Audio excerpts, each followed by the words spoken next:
Market में पैसे लगाते हैं तो आपको तीन चीजें बहुत जरूरी आनी चाहिए। पहली चीज, व्हाट टू बाय, आपने कौन सा शेयर खरीदना है। आप निफ्टी 100 के बेस्ट शेयर चूज कर सकते हैं उनके फंडामेंटल टेक्निकल देख करके। दूसरी चीज, व्हेन टू बाय, एक शेयर को खरीदने का टाइम होता है। अगर आप उस शेयर को खरीदने के टाइमिंग को जज कर सकते हैं तो आपको शेयर मार्केट में आना चाहिए।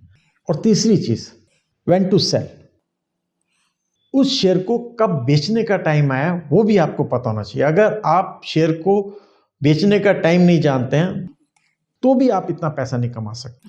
बहुत कम शेयर मार्केट के ब्रोकर्स होते हैं जो अपने शेयर को 20-20, 24-24 साल होल्ड करके रखते हैं।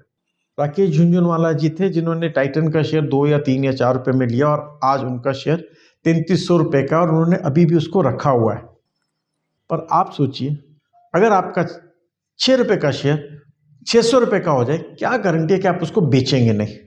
क्या आप उसको 3300 रुपए तक का वेट करेंगे? शायद नहीं। इसीलिए सेफ चलना क्या है?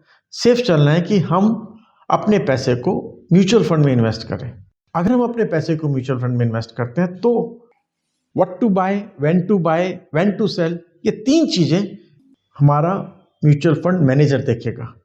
और वो म्यूचुअल फंड मैनेजर हमारी तरह शेयर मार्केट का अनपढ़ नहीं होगा। They are best in their field.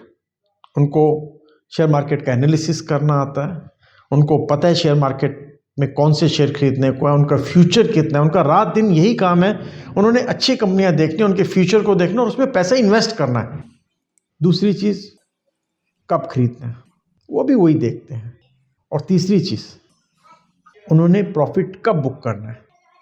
और यही कारण है HDFC फ्लेक्सी कैप या कोई भी फ्लेक्सी कैप फंड लीजिए, वो एवरेज रिटर्न आपको 15 से 18% देते हैं, जबकि इंडेक्स, निफ्टी इंडेक्स का जो एवरेज रिटर्न है वो 14% है।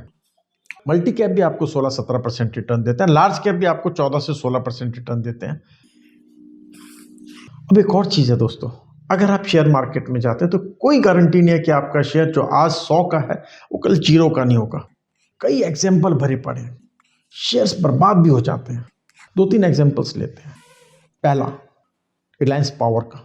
रिलायंस पावर जब 2008-9 के अंदर इसका IPO आया था तो इसका शेयर 250 रुपए से भी ज्यादा का था और वो कोविड के टाइम में घट करके पहुंच गया था 3 या 4 रुपए पे।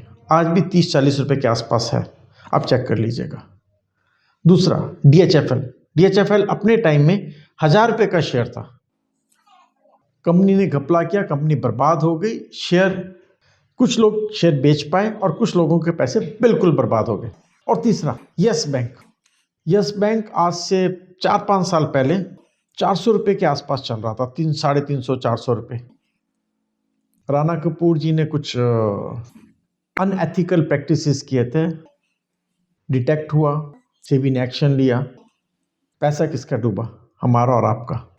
350-400 रुपए का शेयर सीधा 10-11 रुपए पे आ गया। अभी भी वो 20-21 रुपए के आसपास चल रहा है। सुधरेगा, कब सुधरेगा पता नहीं, पर आपके तो पैसे 20 गुना कम हो गए। अगर आप डायरेक्ट शेयर मार्केट में लगा रहे हैं तो क्या गारंटी है कि आप टाइटन में ही लगाएंगे? क्या गारंटी है कि आप एशियन पेंट में लगाएंगे? क्या गारंटी है कि आपने सबसे अच्छे शेयर चूज किया और वो HUL, इन्फोसिस या ITC नहीं निकलते, जो कि सबसे अच्छे शेयर्स में माने जाते हैं।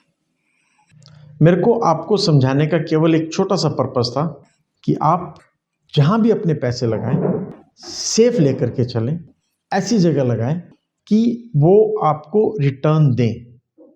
और अंत में मैं आपको केवल एक चीज कहूंगा, ऐसा आपका है, फैसला भी आप ही का होना चाहिए। आपकी मेहनत के पैसे हैं, आपके घर के बाहर कोई पैसों का पेड़ नहीं लगा कि आप उसमें से तोड़ करके अपने पैसे म्यूचुअल फंड में लगा रहे हैं, शेयर मार्केट में लगा रहे हैं। वो मेहनत की कमाई है, आप अपना पेट काट करके उसको सेव कर रहे हैं। आप जहां भी इन्वेस्ट करें, जैसे भी इन्वेस्ट करें, एक चीज श्योर करें कि आपका पैसा सेफ रहे और वो ग्रो करे। नमस्ते दोस्तों, मेरा नाम है विजय ठाकुर और मैं स्वागत करता हूं आपका आपके YouTube चैनल इंडिया हर्ट्स में।